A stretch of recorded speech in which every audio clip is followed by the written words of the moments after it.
பேராண்டிங்களா, அனைவருக்கும் வணக்கம்டா.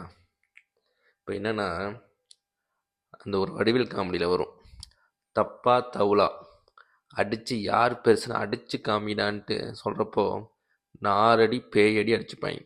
அடிச்சுட்டு அங்கே இருக்க கூரையெல்லாம் கொளுத்தி விட்டு கடையவே காலி பண்ணுவாங்க இல்லையா?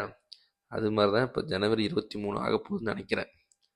தெரியும் மங்கத்தான் 2 பம்புக்குன்னு ரிலீஸ் பண்ணுறாங்க. 2 ஃபேன்ஸும் ஏற்கனவே இந்த சண்டை போட்டுட்டு தான் இருக்காங்க.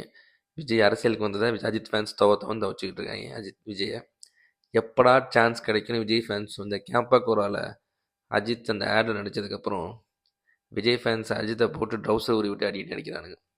இதாண்டா மாட்டினாடா பம்பரக்க மாட்டேன் அப்படின்ட்டு அஜித்தை விஜய் ஃபேன்ஸ் போட்டு தவந்து வச்சுக்கிட்டு இருக்காங்க. விஜயை அரசியலுக்கு வந்து கோமாளித்தனமாக பண்ணுற வேலையெல்லாம் அஜித் ஃபேன்ஸ் தவச்சிக்கிட்டு இருக்காங்க. இப்போ 2 பேருக்கும் எரியிற நெருப்பில் எண்ணெயை ஊற்றி விட்ட மாதிரி இவங்களுக்கு என்ன மாட்டிடுச்சு அப்படின்னா, இவங்க 2 பேரும் வச்சு லாபம் சம்பாதிக்கலாம். ஜனவரி 23 2 படத்தையும் ரிலீஸ் பண்ணுறோம். 2 படத்தையும் யார் பெருசு யார் மாஸ் அப்படின்ட்டு வந்து அடித்து காமிக்கிற மாதிரி, கூட்டத்தை கூட்டி காமிக்கிற மாதிரி பண்ணி விட்றாங்க.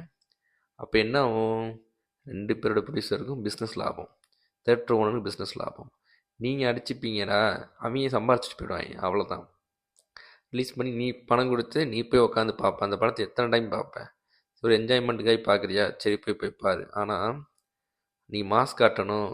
ரீரிலீஸில் இவ்வளோ ரெவென்யூ வந்துச்சு, ரீரிலீஸில் கூட்டத்தை பார்த்தியா, ரீரிலீஸு யாருக்கு மாசுன்னு பார்த்தியா அப்படிங்கிறத காமிக்கிறதுக்காண்டி மறுபடியும் கட் அவுட் வைக்கிறது, உன் காசை செலவு பண்ணுறது, மறுபடியும் போயிட்டு கூட்டத்தை காட்டுறது, 2-3 டைம் போய் பார்த்து ஃபுட்ஃபால்ஸ் அதிகப்படுத்துறது, அது மூலமாக ரெவென்யூ அதிகமாக காமிக்கிறது. இந்த வேலையெல்லாம் நீ பண்ணுவ. எதுக்காண்டி பண்ணுவ? விஜய் ஃபேன்ஸாக இருக்கவன் அஜித் ஃபேன்ஸ் முன்னாடி கற்றுக்க அப்படின்னு நினைப்பான். அஜித் ஃபேன்ஸ் நினைக்கிறேன் விஜய் ஃபேன்ஸ் முன்னாடி கற்றுக்கன்னு நினைப்பான். ஆனால் இதில் யார் லாபம் சம்பாதிப்பா? உனக்கு தான் நஷ்டம். யார் லாபம் சம்பாதிப்பானா?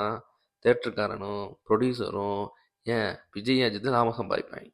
அவ்வளோதான். உங்களை வச்சு நீட்டாக ஒரு கேமு, அந்த கேமில் காசை பார்த்துட்டு என்ஜாய் பண்ணிடுவாங்க. அவ்வளோதான். நீ கடைசி வரைக்கும் 2 பேரும் சண்டை போட்டுக்கிட்டு காசு செலவு பண்ணிக்கிட்டு அடிச்சுக்கிட்டு கிடக்க வேண்டியதான். செலவு பண்ணிக்கிட்டு வீட்டில் சேர்த்து வீட்டில் கொடுக்காம சேர்த்து வச்சு உனக்கு எதுவும் பண்ணிக்காமல் இந்த இது வீணாக போன இந்த படத்துக்காண்டி செலவு பண்ணி காசு அழிச்சு நாசமாக போக வேண்டியதான்.